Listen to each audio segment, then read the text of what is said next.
Bismillahirrahmanirrahim. Assalamualaikum warahmatullahi wabarakatuh.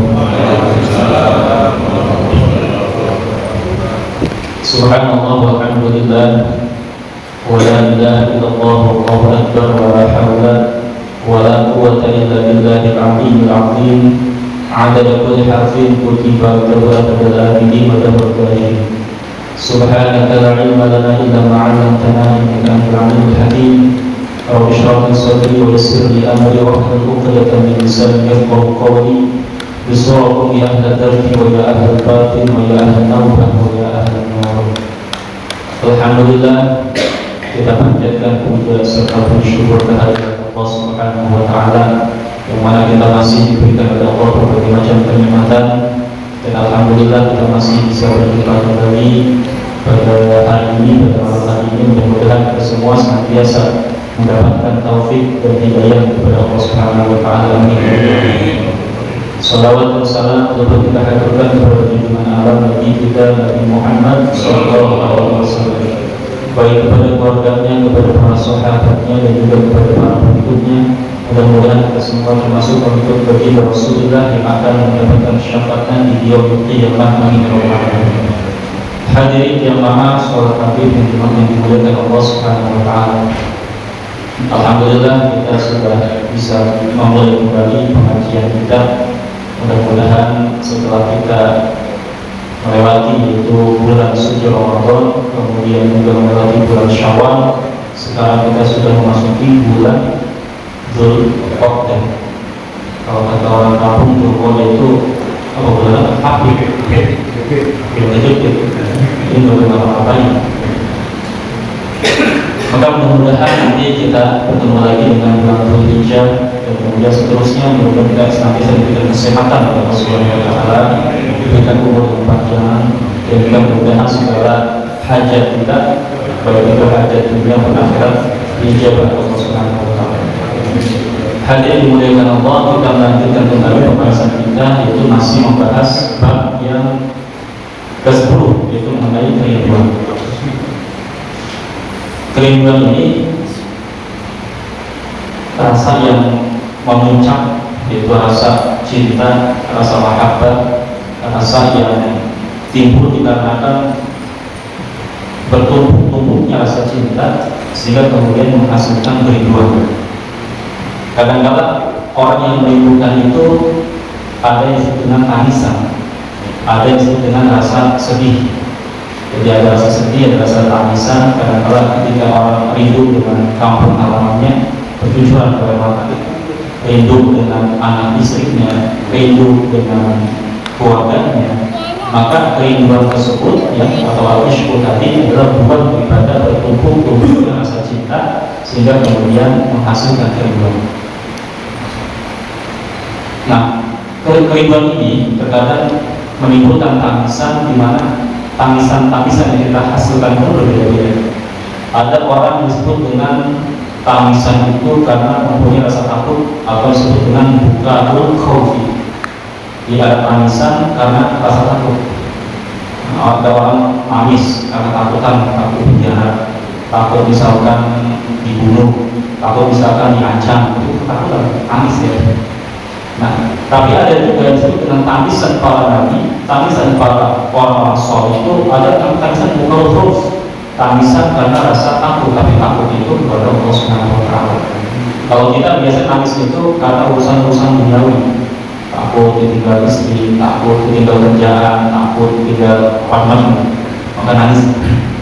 Tapi tangisan khauf ini harus kita arahkan seperti para nabi. Para nabi itu ketika mereka menangis, meskipun tangisan terbuka Allah khauf, itu tangisan rasa takut kepada Allah. Seperti siapa? Yaitu seperti dicontohkan oleh kata ulama itu tulisan Nabi Yahya. Nabi Yahya itu pernah nangis, tapi tangisan beliau disebut dengan tangisan buka Allah khaufi, yaitu tangisan karena rasa takut kepada Allah Subhanahu wa taala. Kemudian ketika kita merindu, muncul tangisan kedua, tangisan buka Allah hayy, yaitu tangisan rasa malu. Orang kalau punya malu, ada rasa nangis juga, ada rasa sedih juga. Kadang-kadang kalau kita misalkan jatuh di tengah jalan, jatuhnya seberapa? tapi di tengah-tengah orang ramai. Jadi kita sedihnya itu malunya jika jatuhnya di depan orang ramai. Sakitnya nggak seberapa, tapi malunya luar biasa. Nah, buka hayat ini itu tangisan karena rasa rindu, rasa takut, rasa malu ini disebabkan dan juga pernah dilakukan oleh Nabi Allah Adam alaihissalam. Jadi kalau Nabi Adam berdoa Rabbana zalamna anfusana wa illam taghfir lana wa tarhamna, itu beliau doa itu bukan karena kita, kalau kita doa itu benar dosa. Dan kita nangis pun benar karena takut akan dosa kita, dan tangisan kita karena takut disiksa, benar kan? Kita doa ya Allah pada yang dia selamat di dunia dan akhirat. Itu tangisan kita itu ya kita kepengen selamat di dunia, takut dia akan disiksa di dunia kepengen sengsara. Tapi Nabi Adam alaihissalam ketika beliau berdoa kepada Allah memohon ampunan, tangisan beliau itu bukan karena tangisan takut akan sisanya Allah, bukan tangisan takut karena misalkan apa yang lainnya, tapi karena tangisan rasa malu. Jadi malu Nabi Adam itu sehingga kemudian menyebutkan tangisan bukan bahaya. Jadi Nabi Adam memang malu karena beliau merasa tidak bisa menjaga amanah yang dimana dia dilarang untuk memakan buah syahwat. Malunya timbul itu yang buka wahaya. Kemudian ada juga yang buka khoti'ah, yaitu tangisan karena merasa bersalah, tapi bukan dosa. Kalau buka bismillah atau tangisan karena dosa ya. Jadi buka khoti'ah, nangis karena merasa bersalah, tapi kalau itu salah atau bisa jadi salah tapi bukan karena dosa.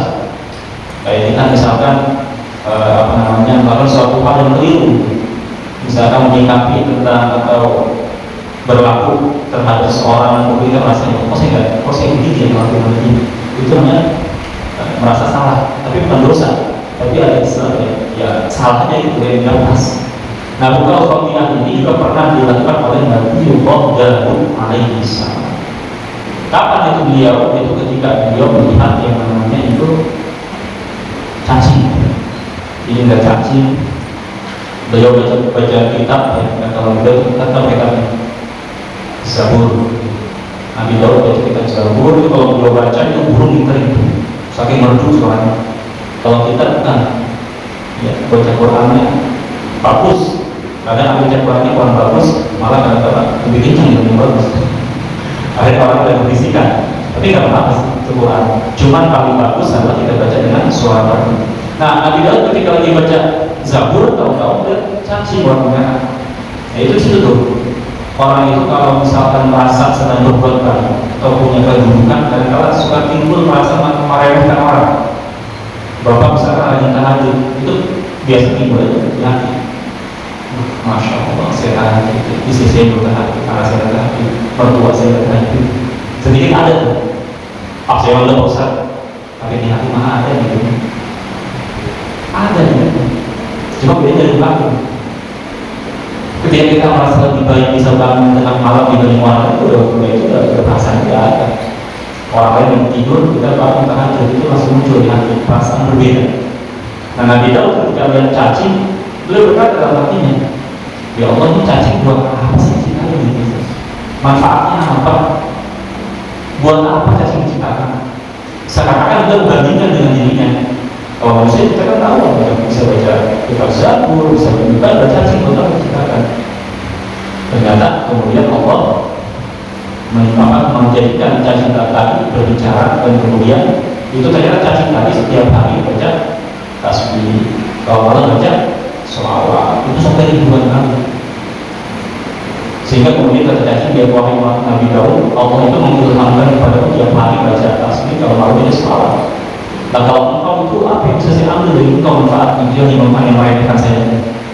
Nah, malam juga langsung bernangis, saya buka khoti'ah, jadi merasa salah, meskipun bukan dosa.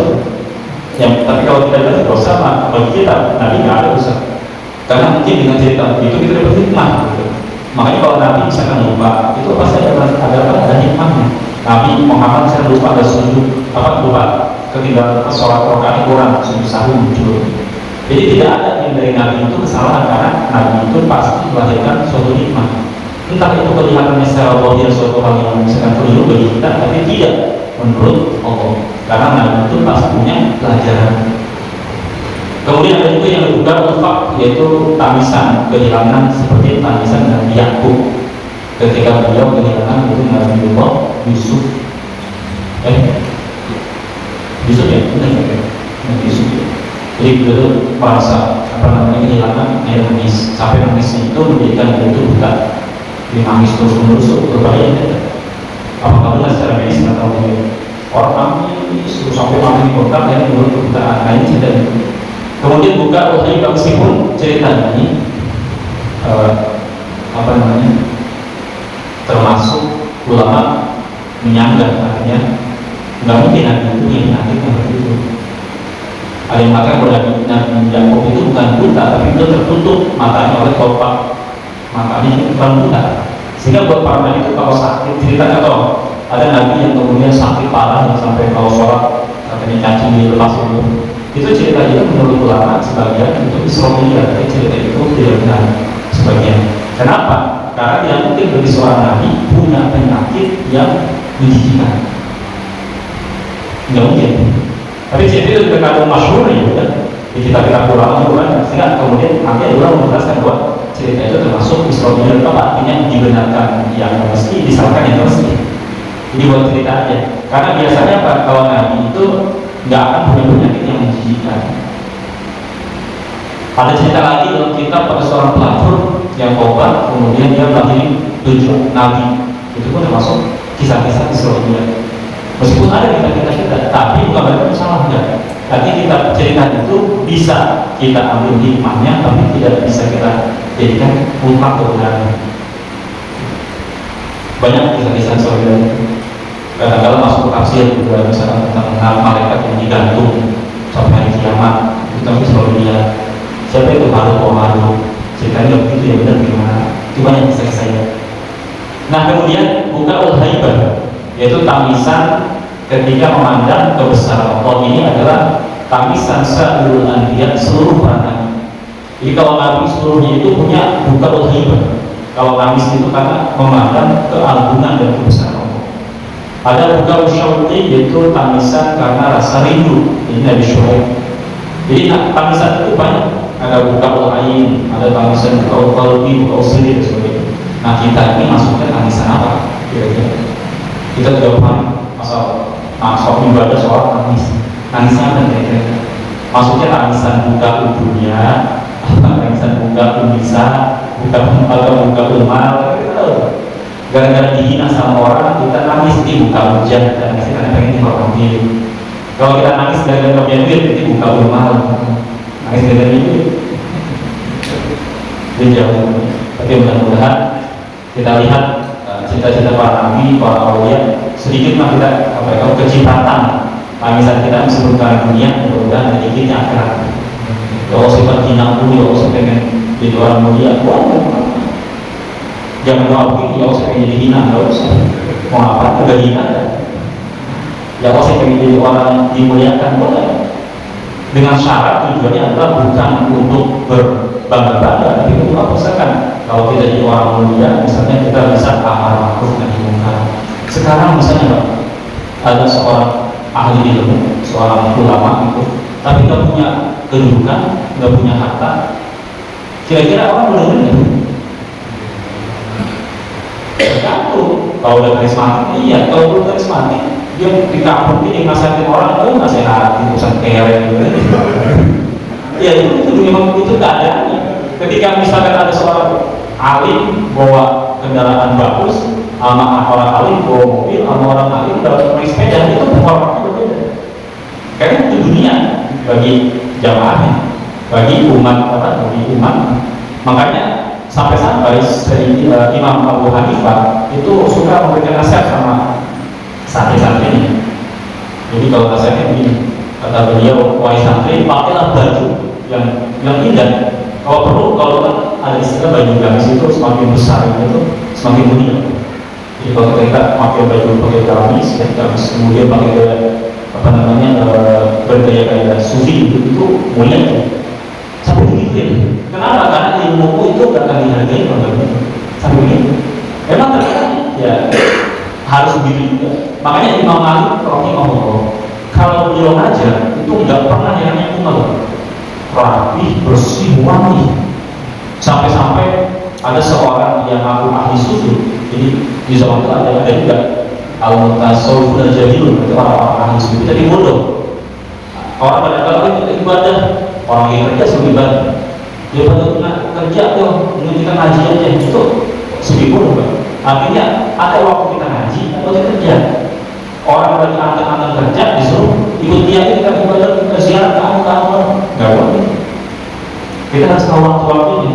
Kalau mau kosong ya kita boleh, kalau banyak dipaksakan. Kalau saya menantang di sekolah alim harus ikut, nah itu berbahaya. Karena yang boleh ikut aja kalau ada gurunya. Biar kita yakin menjumpa juga. Nggak enak gitu. Imam Ahmad kalau pakai baju rapi sampai kemudian ketika di majlisnya itu datang yang ahli sufi tadi yang mau pakai baju nggak compang-camping. Ini kan menunjukkan ketawaduannya, kezuhudan gitu biasanya. Jadi kalau ada seorang yang pakai baju sederhana, kemudian pakai bajunya itu apa ala kadarnya, pakai zuhud, nggak tentu juga Pak. Zuhud itu kan jadi pakaian. Dia kata ada orang pakai baju yang mewah, zuhud itu tetap zuhud. Dia kata orang pakai baju compang-camping, kalau dia bilang zuhud tetap nggak zuhud. Karena zuhud itu letaknya di sini, bukan di baju. Zuhud itu apa? Yang tadi orang zuhud itu dalam hatinya itu nggak pengen dunia. Tapi dunia, misalkan dia dapat itu, tapi hatinya nggak pengen. Nggak kayak kita, pengen banget gitu. Kita pengen dimunyakan orang, kita nggak pengen. Bagi orang yang ahli zuhud, dia nggak pengen dimunyakan, tapi orang punya dia, di hatinya nggak ada rasa. Ketika kemudian dia dihina, dia nggak akan merasa kecewa dengan dia itu, nggak niatnya gitu. Akhirnya dipegang tuh baju ini mengambil konyol orang, kadang-kadang ya orang-orang yang model kayak gitu bingung kita, merasa ahli sufi tapi padahal nggak paham. Dipegang bajunya, dia bilang saya mulai masya Allah, ini baju bagus amat. Artinya kok sekali berulama yang tadi dikenal suhu, wow, bajunya rapi dan bersih. Sampai mulai dia dipegang, masya Allah, baju sangat amat di depan umum. Imam Malik santai aja. Beliau mengatakan ya dengan kerendahan hati bilang apa? Ya iya, baju saya ini baju ahli surga, baju kamu baju neraka. Karena nggak masalah bajunya di situ. Orang itu kalau misalkan kepengen zuhud tidak mesti harus jadi orang susah, nggak mesti. Kalau Anda percaya, lihat dalam kisah Syekh Abu Qadir Al-Jilani, Syekh Abu Hasan Asy'ari. Itu Syekh Abu Asy'ari kalau punya gerbang kita pagar gerbang itu didorong satu orang kan?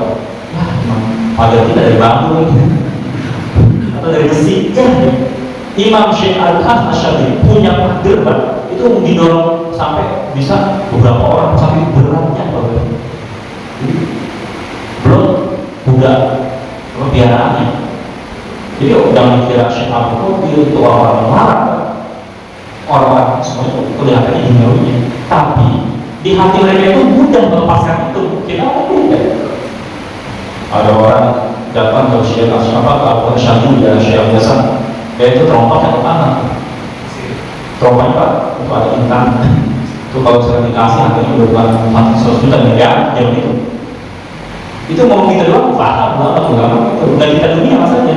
Kalau kita kan sedikit, saya mau tuh HP-nya. Dan kamu tuh cincinnya kita udah tahu sih. Pas sudah bilang ini, pas itu pas suka traumanya kasih. Nah itu bedanya. Makanya kita nggak miskin terus. Kita lagi hitung-hitungan. Ulama nggak benar-benar, makanya kadang-kadang orang ngasih dia sama ulama tersebut nggak ragu-ragu kan melihat oh benar-benar langsung. Imam Syafi'i kasih sama pejabat langsung habis dia dikasih ke orang-orang. Jadi benar bukti langsung, kita enggak dikasih sama pejabat dia tidur kan. Kalau rekening kalau pernah bertahun lagi. Nah, gitu.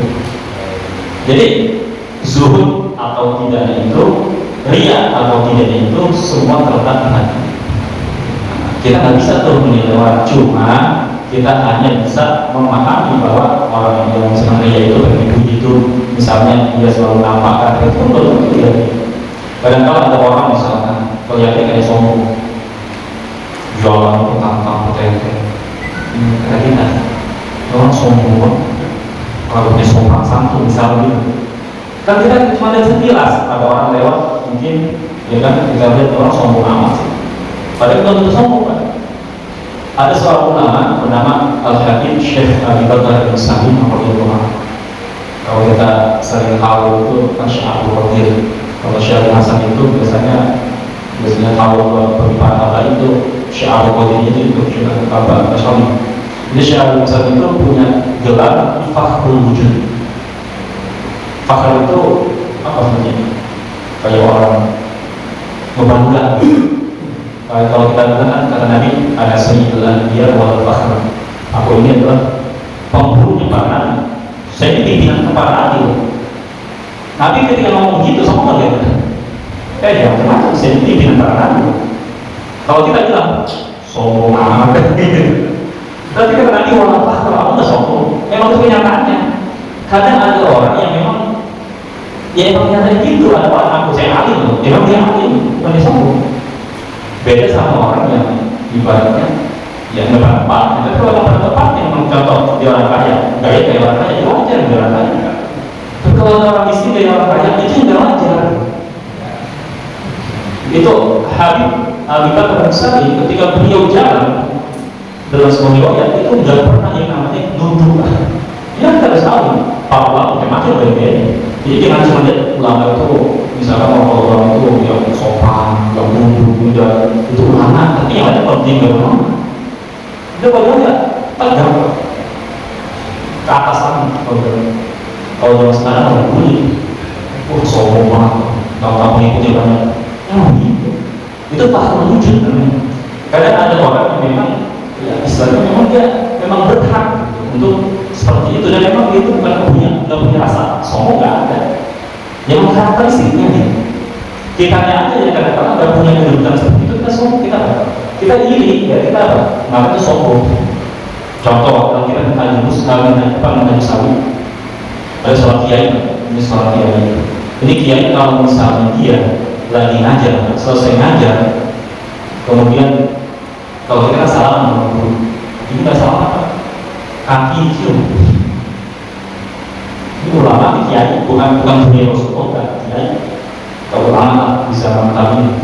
Kalau dia habis ngajar, orang cium tangan bisa ke tangan, dia tak ada cium tangan.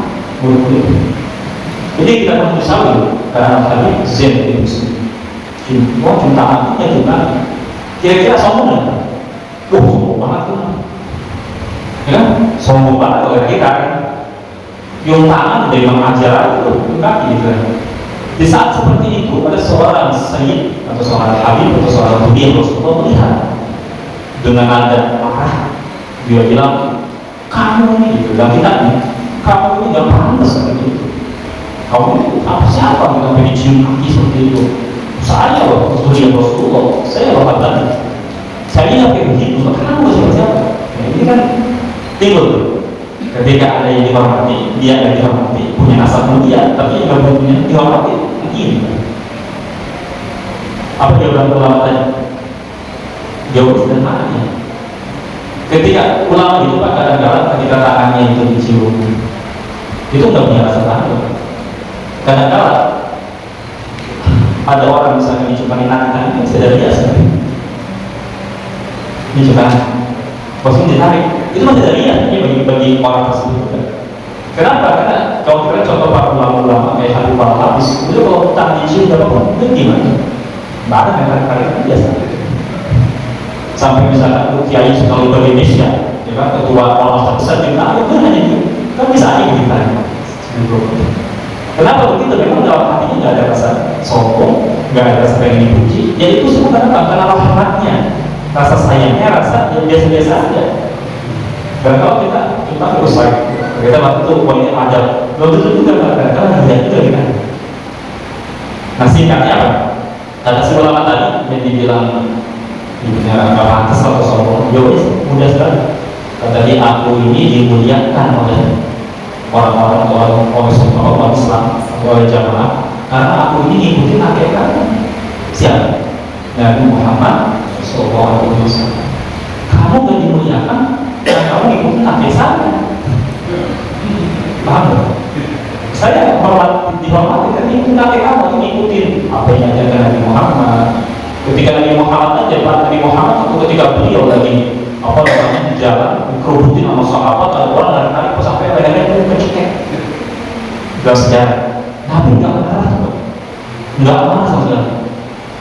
Kalau orang punya ego kan, cium tangan, ya kan, ditarik kan, masih punya ego kan. Padahal orang kan cium tangan orang senang. Makanya saya perhatikan karena saya termasuk murid daripada guru saya yang guru betul dengan Pak suka perhatikan itu Habib Umar itu kalau misalnya cium tangan, dicium tangannya itu nggak pernah marah. Selama beliau itu ibaratnya nggak keseret yang lain, nggak pernah. Artinya apa? Bagi orang yang mencium tangan ulama itu senang. Malah bisa kita ditarik, ya, kita merasa, benar nggak? Merasa malah bukan merasa aku. Sehingga kita nggak usah aneh kalau kita melihat fenomena misalkan ada ulama mereka cium di gimana, nggak usah aneh karena memang itu bagian daripada rahmatnya rasa kasih itu kepada umat. Tapi kalau kita mah jangan menjadi nangga, jangan nangkok, kita nawarin beda. Memang itu semua adalah kedudukan yang Allah berikan. Makanya nggak semua Pak orang itu punya kedudukan kayak itu. Bagi kita yang melihat seperti itu nggak usah aneh. Sebagaimana ada orang tua diciumin sama anaknya, itu nggak usah aneh. Dia anak nggak cuma anak kita, nggak usah aneh. Orang tua nggak usah aneh. Makanya saya pada orang itu salah juga nggak usah aneh begitu. Bagaimana itu? Kita lanjut lagi. Semua hikayat itu ada sebuah hikayat. Maka bisa ini dulu kan ya. Kita malam kita pas apa sih? Saya nggak saya satu sama. Kalau belum saya lupa. Kita ulangi. Manidara salah satu orang yang tohar bin salasa fawadur. Siapa orang yang ngaku-ngaku tiga hal tapi tidak mensucikan atau tidak membersihkan dirinya dari tiga hal, fahuwa madrurun, maka dia adalah termasuk orang-orang yang tertipu. Ada orang ngaku-ngaku kan, ya kan? Tapi enggak menghilangkan sifat yang lainnya, maka termasuk dia itu adalah orang yang tertipu. Apa itu yang pertama? Awal Tuhan manidara ala wa dzikrillah wa huwa yuhibbud dunya. Yang pertama adalah orang yang mengaku merasakan manisnya zikir kepada Allah. Ya Allah sih kalau zikir kayaknya ada nih saya. Kalau ngaji kayaknya ada nih, kalau sholat kayaknya ada gitu misalnya. Kalau baca Quran ya, zikirnya bukan hanya zikirnya, apapun kaitan dengan ibadah itu zikir. Bukan sudah zikir dari Allah bukan. Jadi kita kumpul di zikir namanya. Ketika dalam hatinya itu merasa bahwa itu merasakan dunia, tapi dia itu masih cinta sama dunia. Orang aku zikir, saya ahli zikir, tapi masih cinta sama dunia. Ini tahu siapa? Bisa pangkat, bisa harta, bisa apa? Yang berkaitan setelah itu apa aja? Bisa makan, bisa minum, bisa berpakaian, bisa harta dan sebagainya. Nah orang yang ngaku udah rasain manisnya dunia, tapi malah dicinta sama dunia. Semakin dia zikir, semakin pengen dihormati. Wah, zikir yang itu. Padahal Pak, serendah-rendahnya zikir, paling rendah, belum lima loh. Ini paling rendah buatnya zikir. Kalau kita udah sering zikir, ini paling rendah loh.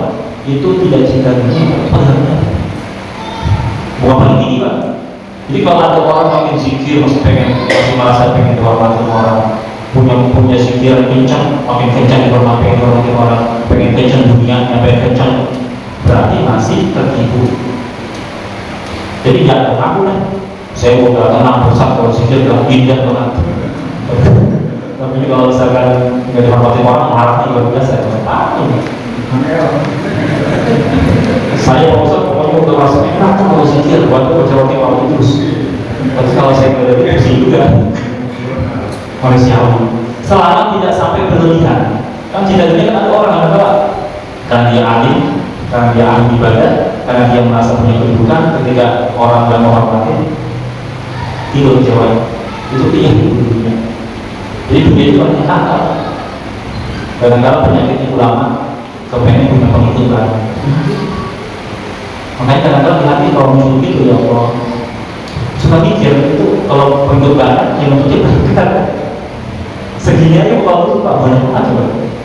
dua aja. Sampai ada ulama dalam kitab Ihya Ulumuddin, kalau ngajar Pak, dalam di rumahnya itu kalau misalnya ada santri pada datang kurang dari 3 orang langsung ke pengajian ya. Tapi kalau lebih dari 3 orang libur. Kebalikan. Karena menurut beliau itu berat menjadi orang yang pendidik kepada banyak murid. Kalau kita malah senang itu kan dunia saja. Tapi kalau kita niatnya sebagai dosen, sebab usah silakan berpikirnya. Nah, tapi jangan kecewa kalau misalkan itu dididik dari muridnya 50 yang satu, yang satu, tinggal 2 orang, buat banyak yang sumber. Kalau memang kita niatkan aku ya udah. Bahkan ada seorang ulama nggak punya santri. Kok ulama punya santri? Ada. Memang ulama punya santri aja. Nggak punya santri Pak, kalau dia subuh ngaji sendirian, bukan kita, dia taruh aja peci. Itu santri saya peci. Baca sendiri. Karena menurutnya ilmu itu tidak mesti harus ada muridnya. Sambil dia bisa pulang, bisa tahu bisa. Makanya ketika ada orang semangat, kalau kita kalau banyak orang semangat ngajar, tidak sepi. Ngajar malas sekarang. Jangan amat. Malunya deh. Kalau kita nyelayan itu ulama. Kalau kita arah, misalnya kedudukan. Jadi penyakit juga. Jadi jangan kalau ada nasihatin anak jangan tong kiai biar murid yang jadi orang jangan demi anaknya. Kita melihat dia kalau dia ada manfaatnya itu aja.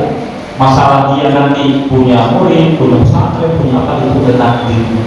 Tapi di hati dia nggak yakin dunia. Makanya kadang-kadang ikhlas itu berat. Yang gampang itu ketika kita ibadah dipuji orang terus senang tuh. Ngaji makin ramai senang. Tapi kalau makin sepi, lemes sekali. Dewasanya manidara mahabbatul ikhlas fil amal wa yuhibbu ta'dhiman nas. Yang kedua, siapa orang yang ngaku-ngaku saya cinta dengan keikhlasan. Saya mau ikhlas banget ibadah juga. Saya masih beli ikhlas saja. Siapa yang ngaku ikhlas dalam suatu amal, ya, ngaku-ngaku cinta keikhlasan dalam sebuah amal, tapi dia juga masih senang kalau diagungkan, dihebat-hebatkan sama manusia, itu berarti ketipu. Saya mah ikhlas, tapi kalau misalkan dia dihawai-hawain orang, kemudian wah bawah, kalau perlu gaya itu gaya selangit, berarti kita masih tertipu. Makanya berat Pak ikhlas itu. Ngomong ikhlas itu apa ya? Kalau dibilang ikhlas seperti bulan yang berbulan, kalau bulan kita lihat ikhlas sama masih rasa. Ini ikhlas itu benar nggak rasa. Makanya ada istilah tarikul ikhlas untuk ikhlas. Orang yang ikhlas itu meninggalkan ikhlas di dalam ikhlasan, sehingga nggak merasa ikhlas Pak dalam ikhlasannya dan tidak merasakan apa-apa gitu. Kalau kita masih merasa ya saya harus bisa ikhlas, belum ikhlas, masih merasa sama. Makanya sampai almarhumullah di Benson mendefinisikan ikhlas itu, saya tuh melihat dari itu yang tempat, meskipun memang kadang-kadang orang apa ya jorok gitu. Dia orang ikhlas itu kayak orang diapi, udah kuat, nggak pernah dipikirin. Kalau ada orang mikir segala itu motor saya tinggal, dia nggak ada. Kalau orang bilang ikhlas itu yang mulia, pakai apa? Contohnya seperti gula. Lalu gula masih bisa kita kasih kopi, panas. Gulanya hilang, manis masih ada. Ya belum ikhlas namanya. Ya kan? Ya memang itu ikhlas artinya apa? Tidak bisa diraba. Sehingga kemudian ada orang ikhlas itu kadang-kadang dia itu nggak bisa sadar dengan ikhlas. Berat. Makanya orang ikhlas itu disebutnya mukhlas, orang yang tarik oleh Allah untuk jadi orang ikhlas, dan itu pemberian Allah SWT. Tidak semua orang bisa. Yang terakhir, wasa disuhat mari dalam mahabbat berkhawatihi mungkin isqati nafsi. Siapa orang yang aku cinta kepada Tuhan, kepada penciptanya, tapi dia tidak pernah mengorbankan dirinya, tidak berkorban untuk sang penciptanya, itu pun sama. Pengen katanya cinta sama Allah, sholat itu susah banget. Cinta sama Allah, ngaji susah. Cinta sama Allah, wajib berat. Ya itu kan bukan cinta. Kalau orang cinta gimana? Ya pasti mau berkorban. Kayak seorang laki-laki dan mesen perempuan, mau apa? Jangan bunuh, mau takut setelah kayak gitu. Padahal mau apa kita takut. Tapi yang begitu cinta, meskipun gede omong belum tentu gede hasil. Tapi karena cinta ya susah. lautan musuh berani, gunung mendaki, bagi jalan 2 meter udah bersih. Tapi memang orang yang cinta benar-benar kepada Allah, makanya kita kalau aku cinta sama Allah, mau sama aku dan sama orang itu biasa aja, karena kita belum bisa terbukti cinta kita. Kalau ditanya apa aku cinta sama Allah, diam aja. Kenapa? Kalau saya bilang tidak, kafir tidak. Kalau kita bilang iya, bohong tidak. Masalah salah. Cinta Allah, jangan saya.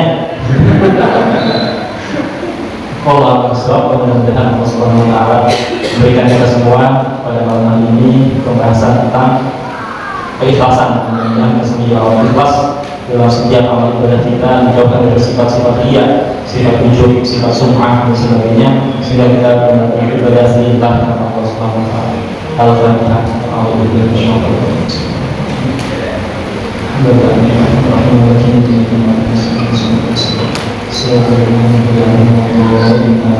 Sekian dari saya, mohon maaf kalau salah. Assalamualaikum warahmatullahi wabarakatuh.